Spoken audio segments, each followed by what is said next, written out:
How to make dog repellent for your yard.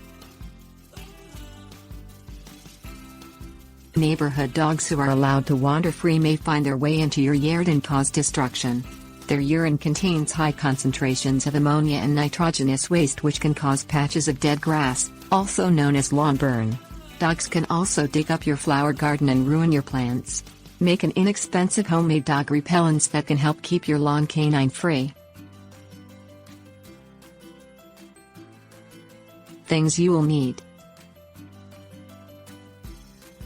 cotton balls, household ammonia, citrus fruit, ground cayenne pepper, biodegradable coffee filters, white distilled vinegar, cookie sheet, scissors.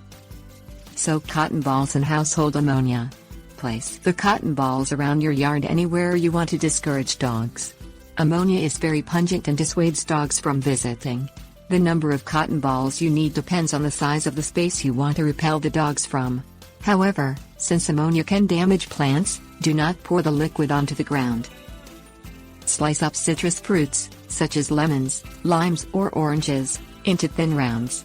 Place the rounds around areas you want to discourage canine visitors. Some dogs find the smell of citrus offensive and will move on.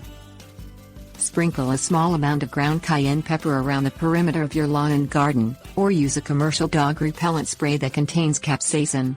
Capsaicin is what makes a pepper spicy. Dogs find it irritating and will try to avoid it. Soak brown biodegradable coffee filters in white distilled vinegar for 5 minutes until they are thoroughly saturated.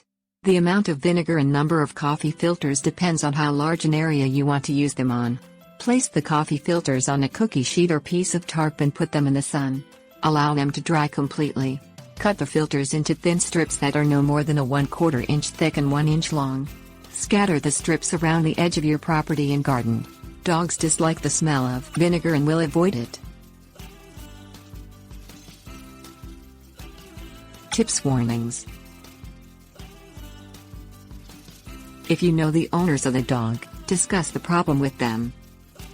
If the dog is a stray, consider contacting a local no-kill shelter or rescue to take the dog.